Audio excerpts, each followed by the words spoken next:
Le rapport à la hiérarchie. En Mongolie, la hiérarchie est très respectée. On attend souvent qu'un supérieur donne des instructions claires. On parle peu de soi. En France, on valorise l'autonomie et l'initiative personnelle. Un recruteur attend qu'on parle de son parcours, ses compétences et ce qu'on veut. À savoir, en France, il faut oser se présenter, parler de soi, de ce qu'on sait faire. La présentation de soi, différence clé. En Mongolie, on ne se présente pas de manière détaillée. Le statut familial peut être mentionné d'abord. Marié, enfant, la modestie est valorisée. En France, on ne donne prénom, nationalité, métier, projet. Le statut familial, ce n'est pas obligatoire, ni recommandé dans un entretien.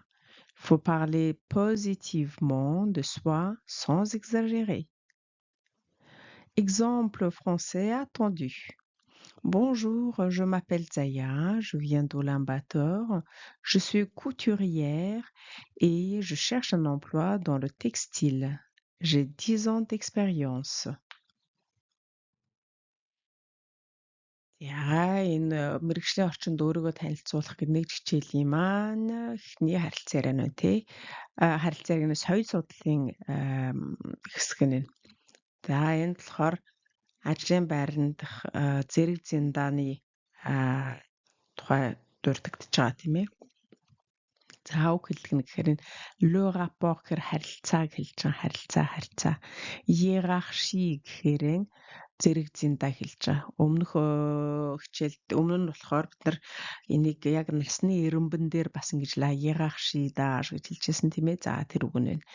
Монголи за Монголд Франц тэгээ хоёр янзаар харьцуулсан байна тий хоёр улсыг la hiérarchie respecté. За энэ respecté нь хүндлэх гэсэн үг. Тэгэхээр энэ эренб дарааллыг хүндэлдэг ээ. On attend souvent, on attend гэдэг нь хүлээж байна гэж байна. Un supérieur гэдэг албан тушаалын хүн дээд дарга гэсэн үг байна. Donner des instructions claires гэдэг нь ойлгомжтой зааварчилгаа өгөх гэсэн үг байна. Тэгэхээр дээд албан тушаалын хүн ойлгомжтой зааварчилгаа өгөхийг хөвчлэн хүлээдэг. Өөрийнхөө тухай бага ярьдаг гин. За энэ чи гэдэг жаа тохиолдолд одоо бид гэсэн утгаар илэрхийлж байна те. Тэгэхээр өөрийнхөө тухай гэх гэж байгаа тохиолдолд de soi гэж хэлдэг байна. За parler ярих, peu гэхээр бага зэрэг гэсэн үг те. За Францд болохоор яадаг вэ гэсэн чинь valoriser гэдэг нь болохоор ач холбогдол өгдөг, үнцэн нэмдэг гэсэн үг. За l'autonomie гэхээр бие даасан байдал, initiative гэдэг нь нөгөө идэв санаачлаг гэсэн үг. Personnel гэдэг нь хувийн. Тэгэхээр Франц улсад бие даасан байдал болон хувийн идэв санаачлагтай байдалд илүү ач холбогдол өгдөг. Un recruteur ажил олгогч эсвэл ажилд авч байгаа хүн тухайн хүнийг өөрийнхөө замнал, ур чадвар болон юу хийх хүсэлтэй байгаа тухайгаа ярихыг хүлээдэг. За энэ savoir гэдэг бол мэдэх чадах гэсэн үг л дээ. Гэд savoir гэхээр мэдхэд илүүтэхгүй гэсэн утгаар хэлж байгаа. Өөр тохиолдолд бас ялангуяа гэсэн утгаар хэрэглэгдэх тохиолдол байдаг. Тэрийг бол дараагийн шатны хичээлдээ үзэх бах. За en France, Франц улсад il faut гэдэг нь одоо бид нэр мэддэг тэгэх ёстой гэсэн үг. Oser гэж бол одоо анх гарч ирж байгаа үг байна. Энэ болохоор зориглох гэсэн үг. Зориглох. Se présenter мэднэ, өөрийгөө танилцуулах, parler de soi, өөрийнхөө тухай ярих, de ce qu'on sait faire. Юу хийж чаддаг түүнийхээ тухай гэж. Il faut oser. За présentation de soi өөрийгөө танилцуулах гэж байна тий. Différence clé гэнэ. За différence clé гэдэг нь яг хөө түлхүүр одоо гол ялгаа гэсэн үг шүү. За Монголд болохоор on ne se présente pas. За энийг бол мэднэ өөрийгөө танилцуулдаггүй. Энэ de manière détaillée. Детальчилсан байдлаар буюу наривчилсан байдлаар танилцуулдаггүй. За гэр бүлийн байдал бүр эхэндээ d'abord гэдэг нь эхэндээ дурддагдаж болно. Гэрэлсэн хүүхэдтэй ч гэдэг юм уу. Тэгээ энэ mentionné гэдэг нь болохоор дурддагдах гэсэн үг шүү.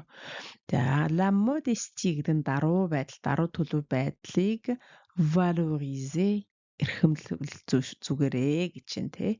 За дараа нь Францад болохоор on donne prénom нэрээ өгдөг гэхээсээ илүү нэрний тухай мэдээлэл гэсэн үг шүү тий. Нэр яс үндэс ажил мэргэжлийн санаа бодлон хэлтгээ.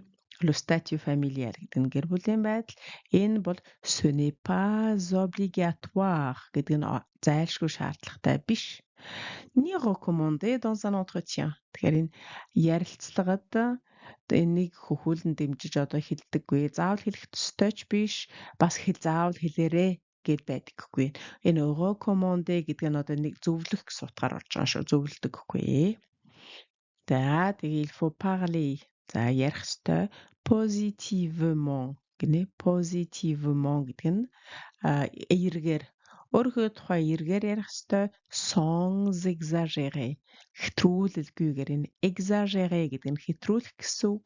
Sans гэдэг нь тэгхгүйгээр ингэхгүйгээр гэсэн үг. Тийм юмгүйгээр. За тэгэхээр өөрийнхөө тухай ээлтэгээр хэтрүүлэггүй ярих хэрэгтэй гэж. За ерөөдөө яаж танилцуулбал зүйтэй юм бэ гэхээр сайн байна уу? Намайг заяа гэдэг би Улаанбаатарынхан. Эсвэл Улаанбаатараас ирсэн. Би оюуталчин. Тэгээд одоо юмд нэхмэл сүлжмэл одоо бүс барааны салбарт ажил хайж байна. 10 жилийн туршлагатай. Гинэ. Tenue, politesse, comportement en Mongolie et en France. La tenue peut être plus traditionnelle ou décontractée selon le secteur. En général, il faut être sobre et soigné. Chemise, pantalon, pas de survêtement ou casquette. Le bonjour est obligatoire avec un ton calme et un regard direct, sans insistance. 4. Langage professionnel de base à maîtriser. Son métier, je suis chauffeur, cuisinière, infirmière. Je suis chauffeur, je suis cuisinière, je suis infirmier. Son niveau d'expérience. J'ai travaillé 3 ans en Mongolie. Ses souhaits. Je veux travailler en France. Je cherche un emploi. 5. Pièges culturels à éviter. Mauvaises habitudes.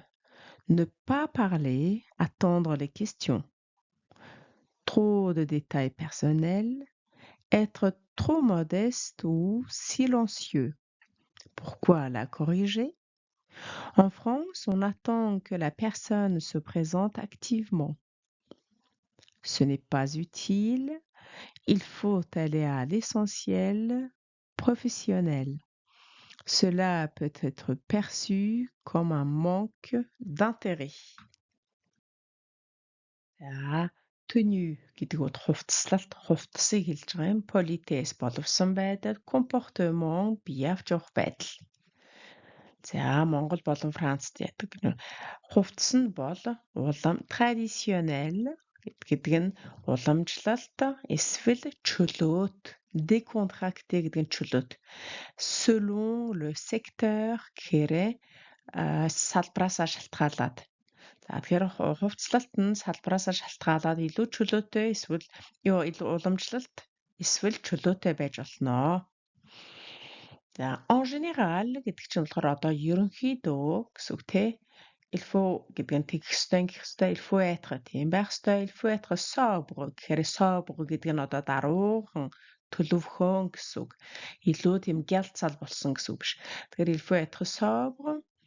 За тэгээд soigner гэдэг нь soigner гэдэг нь одоо илүү ингээ анхааралтай одоо цэвэрхэн нямбай гэсэн утгаар хэлж байгаа шүү. Одоо өмнө нь өөр тохиолдолд soigner гэдгийг одоо арчлах, тордох, эмчлэх төр гэсэн утгаар ашигладаг байсан бол энэ хувцсан дээр болохоор эндүүдлэгтэй, цэвэрхэн, цэмцгэр гэсэн утгаар орж байгаа шүү. За, chemise цамц, өмд. Энэ болохоор нөгөө ийм спортын одоо хостол байдаг да нэмээд чөлөөтэй ийм хувцснууд ийм хэлэхгэр халахгаар хувцас байдаг. За тэрийг хэлж байна. Тэгээд каскет гэн сарвчтай малгай. Тэгэхээр спортын хувцас болоод сарвчтай малгай байж болохгүй гэдгийг pas de гэж хэлсэн байна. За сайн байна уу гэх нь бол мэдтлэх нь бол зайлшгүй шаардлагатай. Тэгээд яг ингээ ердийн тайван өнгөөр одоо хэтэрхий цоргиж хараад байлгүйгээр sans insistance гэдэг нь ингээ бүр ингээд хүчлээд байлгүй зүгээр ингээд төлөв сайхан хараад мэдлэх ёстой гэж байна. За дөрөвт нь мэргэжлийн үг хэллэг одоо наад захын одоо гартаа оруулсан байх ёстой гэхэд үг хэллэг гэхээр мэргэжилтээрэн сум métier гэдэг чинь одоо гарсан ажил байна тийм би бол жолооч cuisinière энэ эмхтэй эм хүснэн дээр байна famille infirmier гэдэг нь болохоор нөгөө сувлагч за тэгээд түрүүн уншлаган дээр нь болохоор би infirmière гэдэг эмхтэй дээр хэлчихсэн яг тэр cuisinière гэдэг шиг бас бичигддэг шүү дээрээ юу аваад энэ ө дээрээ нэг юм акцент аваад араасаа нэмэгдчихдэг ярихын арталт. За сун niveau d'expérience гэхээр туршлагын хэмжээг нь л дээ. За би Монголд 3 жил ажилласан. Одоогийн байдлаар бол бид нар зөвхөн өгүүлбэр харилцаараа текстэнд ингээд ороод яваад байгаа болохоос биш албан ёсоор энэ үзээгүй байгаа цаг байна, энэ өнгөрсөн цаг байна. Би Монголд 3 жил ажилласан гэсэн цаг биш үү. Нөгөө travailler гэдэг ажилдаг гэдэг үйл үг маань юм болоо хувирсан байна те. За, c'est swell ямар байгаа юм бэ? Тэрнэ гэж байна. За, тэгэхээр тэр нь болохоор je veux travailler en France. Би Францад ажиллах хүсэлтэй. Ажилламаар байна. Je cherche un emploi. Би ажил хайж байгаа. За, энэ гурыг бол наад захын хэлцдэг байх нэ. За дараа нь 5 дахь нь болохоор яаж болохгүй вэ? Ямар алдаа гаргахаас зайлсхийх вэ гэж энэ. За буруу зуршил гэх юм бол ярихгүй байх. Хүн асуулт тавихыг хүлээх. За энэ Францад болохоор тухайн хүнийг өөрийгөө идэвхтэй ингэ танилцуулаасай гэж хүсч хүлээдэг. За trop de détails personnels хэтэрхий хувийн мэдээлэл өгөх. Энэ хэрэггүй, ингэх хэрэггүй. Шууд л ажил мэргэжлийн гол чухал юм руугаа орсон нь дээр хэтэрхий даруухан эсвэл чимээгүй байх. Энэ нь болохоор тухайн хүнийг одоо өөрөө идэх санаачлаггүй байна. Тэрнээс сонирхохгүй байна гэж ойлгогдно гэж байна.